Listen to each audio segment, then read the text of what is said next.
নমস্কার বন্ধুরা, শ্রাবণী রান্নাঘরে আপনাদের সবাইকে স্বাগত জানিয়ে আমি আবারও একটা রান্নার ভিডিও নিয়ে আপনাদের সামনে চলে এসেছি। আজকের আমি আপনাদের করে দেখাবো পালং শাকের ভেজ মোমো। তাহলে চলুন এই পালং শাকের ভেজ মোমো আমি কিভাবে বানাই সেটা আপনারা একবার দেখে নিন। পালং শাকের ভেজ মোমো বানানোর জন্য দেখুন এখানে আমি পালং শাক নিয়ে নিয়েছি।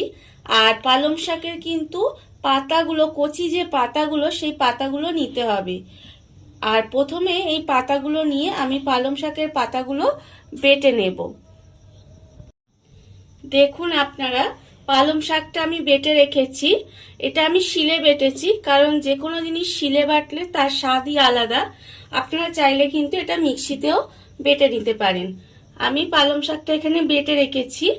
আর এবার আমি এই বাঁধাকপি আর গাজর রেখেছি, যেহেতু ভেজ মোমো সেই জন্য এখানে আমি বাঁধাকপি আর গাজরটা রেখেছি। গাজরটা আর বাঁধাকপিটা আমি একটু কুড়িয়ে নেব। এরকম একটা গ্রেটার নিয়েছি আমি। দেখুন এইবারে প্রথমে গাজরটা আমি কুড়িয়ে নেব। এইভাবে গাজরটাকে কুড়ে নিতে হবে। এখন দেখবেন অনেক বাচ্চারা বলুন, বড়রা বলুন, পালং শাক খেতে চায় না। তাদের যদি এইভাবে মোমো বানিয়ে দেন তাহলে দেখবেন তারা খুব ভালোভাবে খেয়ে নেবে। আর এই মোমোটা খেতে ভীষণ ভালো হয়। আপনারা সবাই বাড়িতে বানাবেন। তার জন্য আমার এই পুরো ভিডিওটা আপনাদের দেখতে হবে। তাহলে এইভাবে প্রথমে গাজরটাকে আমি গ্রেট করে নেব। দেখুন আপনারা, গাজরটা আমি গ্রেট করে রেখে দিয়েছি, আপনারা দেখতেই পাচ্ছেন। এবার এটা আমি সরিয়ে দেব।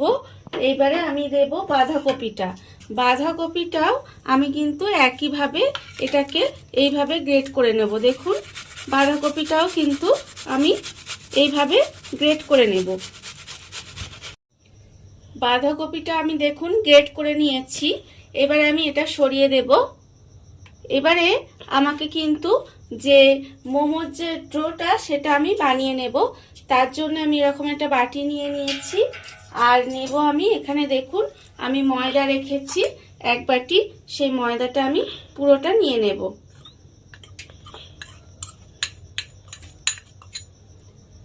এবারে আমি ময়দার মধ্যে দেব পরিমাণ মতো নুন। দেখুন আপনারা আপনাদের পরিমাণ মতো নুন দেবেন। আর আমি এর মধ্যে দেব অল্প সামান্য একটু গোলমরিচের গুঁড়ো। ছোট চামচের হাফ চামচ পরিমাণের আমি গোলমরিচের গুঁড়ো দিলাম। এইবারে আমাকে শুকনো ময়দাটা আগে একটু মিশিয়ে নিতে হবে। শুকনো ময়দাটা আমি ভালো করে মিশিয়ে নিয়েছি। এবার আমি এর মধ্যে দেবো, দেখুন সাদা তেল। সাদা তেল আমি এখানে রেখেছি। সেই সাদা তেলটা আমি প্রায় বড় চামচের 1.5 চামচ পরিমাণে সাদা তেল দিলাম। দিয়ে এবারে ময়দার সঙ্গে তেলটা কিন্তু আমি হাত দিয়ে ভালোভাবে মিশিয়ে নেব। দেখুন আপনারা, তেলটা দিয়ে আমি শুকনো ময়দাটা প্রায় 5 মিনিট মতো একটু মেখে নিয়েছি। এইবারে আমি এর মধ্যে দেব যে পালং শাকটা আমি এখানে দেখুন বেটে রেখেছি।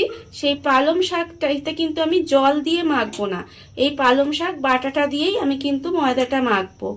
আর একটা কথা বলি, পালং শাক বাটাটা কিন্তু একেবারে অনেকটা দেবেন না, অল্প অল্প করে শাকটা দেবেন। দিয়ে আস্তে আস্তে কিন্তু ময়দাটা মেখে নিতে হবে।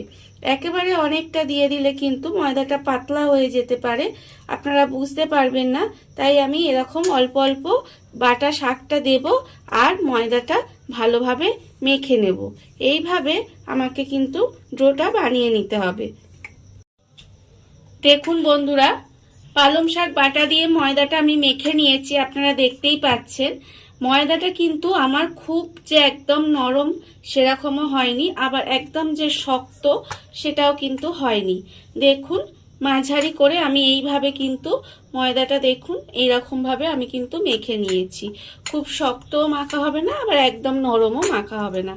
এইবার আমি এটাকে সরিয়ে একটু রেখে দেব রেস্টে, ঢাকা দিয়ে আমি রেখে দেব। এবারে আমি মোমোর ভিতরের যে পুরটা সেটা বানিয়ে নেব। তার জন্য দেখুন এখানে আমি বাঁধাকপি গ্রেট করে রেখেছি। বাঁধাকপি গ্রেট করার ফলে দেখুন বাঁধাকপি থেকে কিন্তু অনেকটা আমার জল বেরিয়েছে। সেই জলটা আমি একটু নিংড়িয়ে নেব। দেখুন এইভাবে বাঁধাকপির যে এক্সট্রা জলটা সেটা কিন্তু আমাকে ফেলে দিতে হবে। দেখুন আপনারা বাঁধাকপির যে এক্সট্রা জলটা ফেলে দিয়েছি, তারপর দেখুন বাঁধাকপিটা এরকম হয়েছে।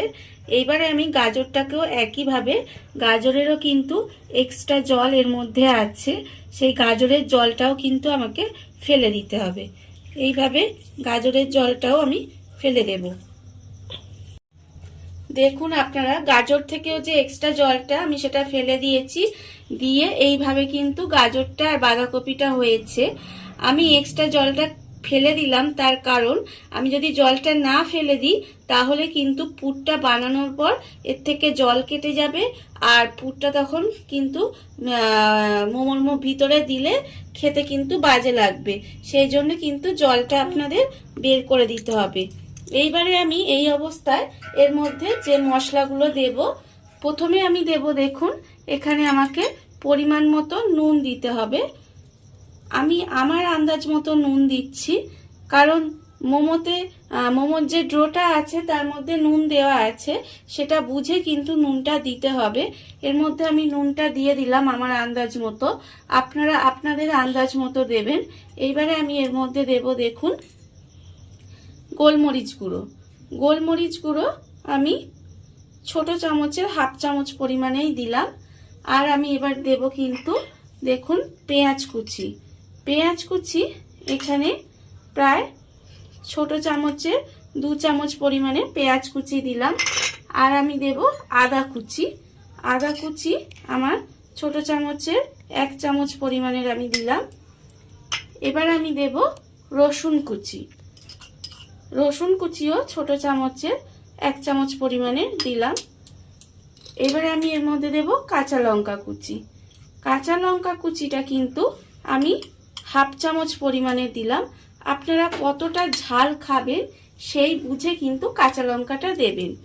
এবারে এই সমস্ত মশলা দিয়ে আমি প্রথমে ভালো করে মাখিয়ে নেব। দেখুন আপনারা মশলাগুলো আমি এখানে ভালোভাবে মাখিয়ে নিয়েছি। এইবারে আমি এর মধ্যে দেব একটু বাটার। দেখুন এখানে আমি ছোট চামচের হাফ চামচ পরিমাণে একটু বাটার দিলাম, দিয়ে আবারও কিন্তু এটা আমি হাত দিয়ে ভালোভাবে মাখিয়ে নেব। এই বাটারের বদলে আপনারা কিন্তু এখানে সাদা তেলও দিতে পারেন, কিন্তু বাটারটা দিলে এর স্বাদটা আরেকটু ভালো হবে। সেই জন্য আমি এখানে বাটারটা ব্যবহার করি মোমোতে। আমি এখানে বাটারটা দিলাম, দিয়ে আবারও ভালোভাবে এই পুরটার সঙ্গে মাখিয়ে নিতে হবে। বাটারটা আমি এখানে ভালোভাবে মাখিয়ে নিয়েছি, দেখতেই পাচ্ছেন আমার পুরটা কিন্তু রেডি হয়ে গেছে। এইবারে আমি এটাকে সরিয়ে রাখবো। সরিয়ে রেখে যে পালং শাক দিয়ে যে ময়দাটা মেখে রেখেছিলাম সেটা কিন্তু আবারও একটু ভালোভাবে মেখে নেব। মেখে নিয়ে এর থেকে ছোট ছোট করে, লুচির থেকেও ছোট করে লেচি কেটে নেব। দেখুন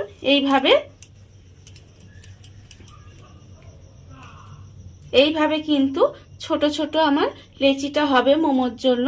খুব বড় বড় কিন্তু লেচি হবে না, আর খুব একদম যে ছোট ছোট তাও হবে না, এরকম মাঝারি সাইজের কিন্তু আমাকে লেচিগুলো কেটে নিতে হবে।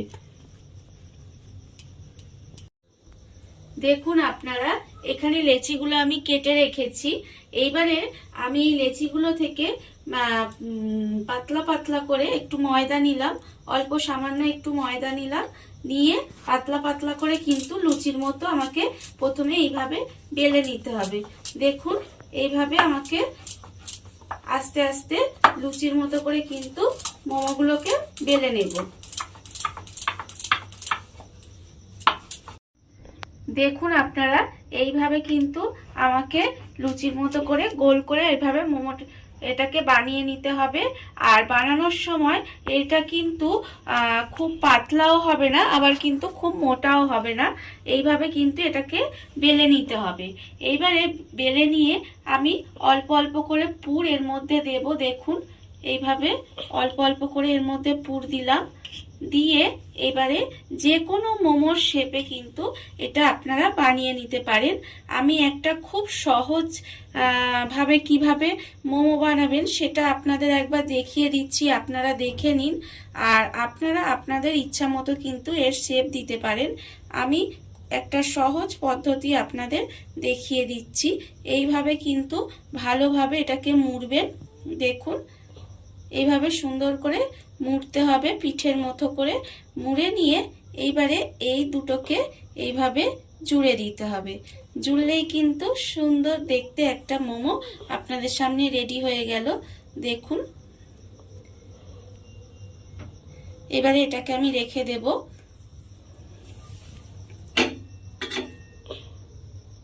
আমি আবারও একটা আপনাদের দেখিয়ে দিচ্ছি, আপনারা দেখুন। প্রথমে কিন্তু অল্প একটু ময়দা নেব, নিয়ে এটাকে প্রথমে আমাকে ভালো করে বেলে নিতে হবে। দেখুন আপনারা, আমি আবারও একটা লেচি থেকে এইভাবে লুচির মতো বেলে নিয়েছি। নিয়ে আবারও আমি দেখুন এর মধ্যে অল্প একটু পুর দেব। দেখুন আপনারা এইভাবে পুর দিতে হবে। দিয়ে আবারও কিন্তু এইভাবে পিঠের মতো দেখুন প্রথমে কিন্তু এরকম মুড়ে নেব। এইভাবে কিন্তু মোমোর শেপ দিতে যারা নতুন রাঁধুনি তারাও কিন্তু পারবে। যারা মোমোর দেখবেন শেপ দিতে পারে না তারাও কিন্তু এইভাবে বানিয়ে নিতে পারবে। তাহলে খুব সহজেই কিন্তু মোমো তৈরি হয়ে যাবে। দেখুন এইভাবে পিঠের মতো বানিয়ে নিলাম। নিয়ে এইভাবে দুপাশে মুড়ে দিলেই আমার মোমো কিন্তু রেডি হয়ে যাবে, আর দেখতেও ভীষণ সুন্দর হবে। দেখুন এইভাবে কিন্তু আমাকে প্রত্যেকটা মোমো বানিয়ে নিতে হবে। দেখুন বন্ধুরা, মোমোগুলো আমি এইভাবে বানিয়ে নিয়েছি, আপনারা দেখতেই পাচ্ছেন। এইবারে আমি দেখুন অন্যদিকে কিন্তু গ্যাস জ্বালিয়ে নিয়েছি আর তার মধ্যে কড়া বসিয়ে দিয়েছি। এইবারে আমি কড়ার মধ্যে দেব জল। দেখুন অল্প পরিমাণে কিন্তু জল দেব। দিয়ে এবারে জলটা কিন্তু আমি একটু ফুটতে দেব। আর অন্যদিকে দেখুন এরকম একটা ফুটো ফুটো থালা নিয়ে নিয়েছি। থালার মধ্যে প্রথমে কিন্তু আমি অল্প সামান্য একটু তেল বুলিয়ে নেব। দেখুন এইভাবে আমাকে তেলটা বুলিয়ে নিতে হবে। বুলিয়ে নিয়ে এইভাবে আমি কড়ার মধ্যে দিয়ে দেব। দিয়ে প্রথমে কিন্তু আমাকে একটু ঢাকা দিয়ে কিছুক্ষণ রেখে দেব। দেখুন তার ফলে জলটা কিন্তু আমার প্রথমে ফুটে যাবে। দেখুন বন্ধুরা, জলটা কিন্তু আমার ফুটে গেছে, আপনারা দেখতেই পাচ্ছেন। এইবারে এই অবস্থায় কিন্তু আমি মোমোগুলো এর মধ্যে একটা একটা করে বসিয়ে দেব। দেখুন এইভাবে একটু ছাড় ছাড় দিয়ে বসাবেন, না হলে গায়ে গায়ে লেগে যেতে পারে। এইভাবে কিন্তু প্রত্যেকটা মোমো সুন্দর করে সাজিয়ে বসিয়ে দিতে হবে। দেখুন আপনারা, মোমোগুলো সুন্দর করে সাজিয়ে দিয়েছি। দিয়ে আবারও কিন্তু আমাকে ঢাকা দিয়ে বেশ কিছুক্ষণ রান্না হতে দিতে হবে। দেখুন বন্ধুরা, মোমোগুলো এবার আমি একটু দেখে নেব। দেখুন মোমোগুলো প্রায় হয়ে গেছে। এইভাবে একটু হাত দিয়ে দেখলে একটু যে বুঝতেই পারবেন যে মোমোগুলো হয়ে গেছে। আমি এবার গ্যাসটা অফ করে দেব। দেখুন গ্যাসটা অফ করে দিয়ে এবারে এটাকে কিন্তু আমাকে নামিয়ে নিতে হবে। দেখুন বন্ধুরা, মোমোগুলো আমি নামিয়ে ঠান্ডা করে নিয়ে চলে এসেছি। আর এই মোমোগুলো হতে প্রায় 5 থেকে 7 মিনিট মতো আমার সময় লেগেছে। আপনারা দেখলেই বুঝতে পারবেন যে মোমোগুলো তৈরি হয়ে গেছে। এইবারে মোমোগুলোকে আমি আস্তে আস্তে তুলে নেব। দেখুন এইভাবে কিন্তু এখনো কিন্তু পুরো ঠান্ডা হয়নি, একটু গরম আছে, তাই সাবধানে এগুলোকে আমাকে তুলে নিতে হবে। দেখুন বন্ধুরা, পালং শাকের ভেজ মোমো আমার রেডি হয়ে গেছে। আমি সেটাকে সুন্দর করে সাজিয়ে নিয়ে চলে এসেছি, আপনারা দেখতেই পাচ্ছেন। আর এর সঙ্গে আমি একটা গ্রিন চাটনি রাখি, সেই চাটনির রেসিপিটা কিন্তু আমার চ্যানেলের পালং শাকের চিকেন মোমো যেটা আমার বানানো হয়েছে সেখানে কিন্তু চাটনির রেসিপিটা দেওয়া আছে, আপনারা প্লিজ সেটা দেখে নেবেন। আর এই চাটনিটা আমি এর সঙ্গেও রেখেছি, কারণ এর সঙ্গে এই চাটনিটা দিয়ে খেতে ভীষণ ভালো লাগে, তাই আমি আর অন্য কোনো চাটনির রেসিপি দিলাম না। পরে যদি কোনো মোমো রেসিপি আপনাদের সাথে শেয়ার করি তখন অন্য কোনো চাটনির রেসিপি আমি দিয়ে দেব। আর এই মোমোটা যদি আপনাদের ভালো লেগে থাকে তাহলে লাইক করবেন, কমেন্ট করবেন আর সাবস্ক্রাইব করবেন আমার চ্যানেলকে। আজ এই পর্যন্ত, নমস্কার।